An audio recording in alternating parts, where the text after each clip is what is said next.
ఇవి ఆదొండకాయలు అడవిలో దొరుకుతాయి, పల్లెటూర్ల పండి కంచెల పండు కూడా దొరుకుతాయి. ఇవి తింటే చాలా మంచిది ఆరోగ్యానికి. మలబద్ధకం కానీ, షుగరు, కంటి చూపుకు, వెయిట్ లాస్ కావడానికి చాలా బాగుంటాయి.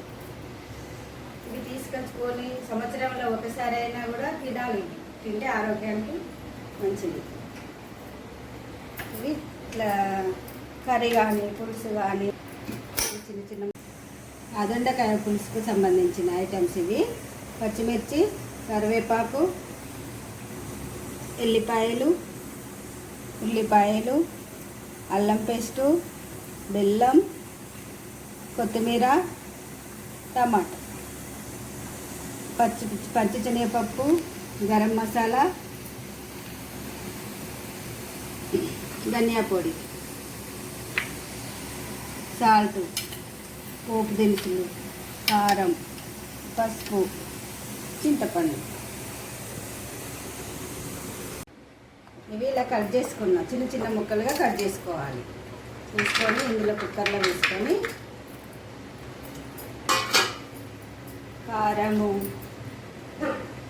కారం కొంచెం వేసుకోవాలి. తర్వాత ఉప్పు వేసుకోవాలి, కొంచెం పసుపు వేసుకుంటే ఏంటంటే ఇవి కొంచెం చేదు ఉంటాయి కాబట్టి చేదు పోవడానికి వాటరు వంపేసుకోవాలి. ఒక 2 విజిల్ రావాలి. ఇట్లా అన్నిట్లా కలిపేసి ఒక 2 విజిల్ వచ్చేంత వరకు ఉంచుకొని పడేసుకోవాలి.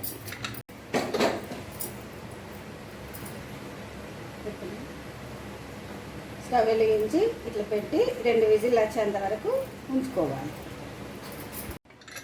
2 విజిల్ వచ్చాయి. మూత తీసుకొని కట్టుకోవాలి.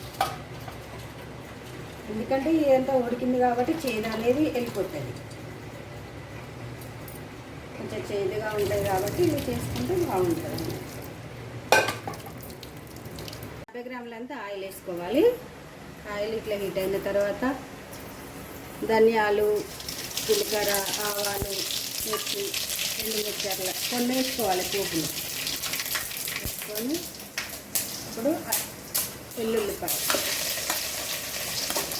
వేసిన తర్వాత ఉల్లిపాయ వేసుకోవాలి. దీని తర్వాత అల్లం పేస్ట్ ఇది కొంచెం ఫ్రై కావాలి.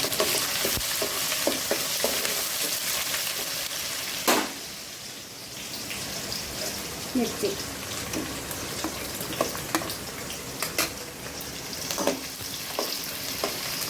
పోపు చాలా ఇట్లా మంచిగా ఉంటుంది అన్నట్టు. ఇట్లయితే దూరగా వేయించుకోవాలి. కరివేపాకు,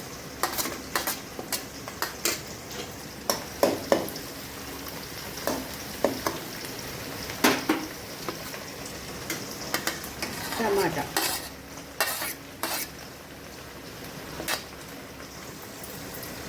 వేసిన తర్వాత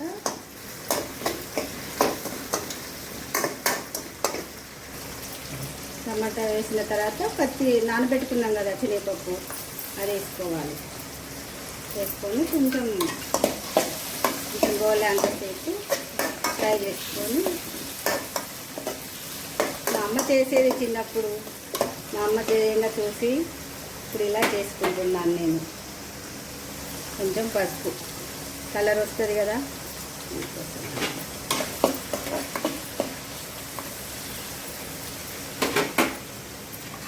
తగినంత సాల్ట్,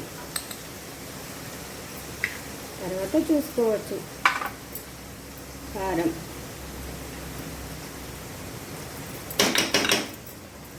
గరం మసాలా,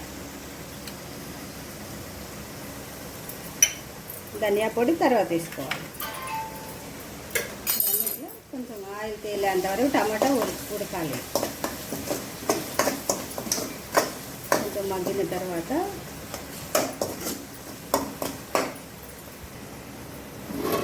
మగ్గినే చూడాలి. Wow, super. ఇట్లా ఆయిల్ పాయకి తేలేంత వరకు మగ్గించుకోవాలి. తర్వాత బెల్లం వేసుకోవాలి. బెల్లం వేసుకున్న తర్వాత ఇప్పుడు ఇంతకుముందు ఉడకబెట్టుకున్నాం కదా దొండకాయ ముక్కలు, ఆ దొండకాయ ఇవి, మన దొండకాయ కాదు ఆ దొండకాయ వేసుకోవాలి. వేసుకున్న తర్వాత కలుపుకొని ఒక నిమిషం కలిపిన తర్వాత నేను చేసిన కర్రీ ఎట్లా ఉందో చెప్పాలి. ఇది నేను ఇంతకుముందు నానబెట్టుకున్నాను చింతపండు పులుసు, అది ఇందులో వేసుకున్నాను. వేసుకున్న తర్వాత ఒక కొన్ని వాటర్ వేసుకోవాలి.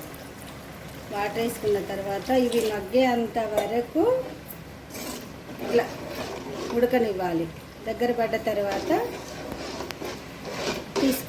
ఇలా కలుపుకోవాలి. వేసిన తర్వాత కలుపుకొని స్టవ్ బంద్ చేసుకొని దించేసుకొని ఇందులోకి వేసుకోవాలి. ఇట్లా చాలా బాగుంది చూడండి, తినండి, ఎలా ఉందో చెప్పండి. దొండకాయ పులుసు రెడీ. చిన్నప్పుడు తినేది కాబట్టి ఇప్పుడు కూడా అలా చేసుకొని తినాలి అనే పులుసు నాకు చాలా ఇష్టం ఇలా చేసుకోవడం. అసలు నేను టేస్ట్ చేస్తాను, ఎలా ఉందో చూస్తా.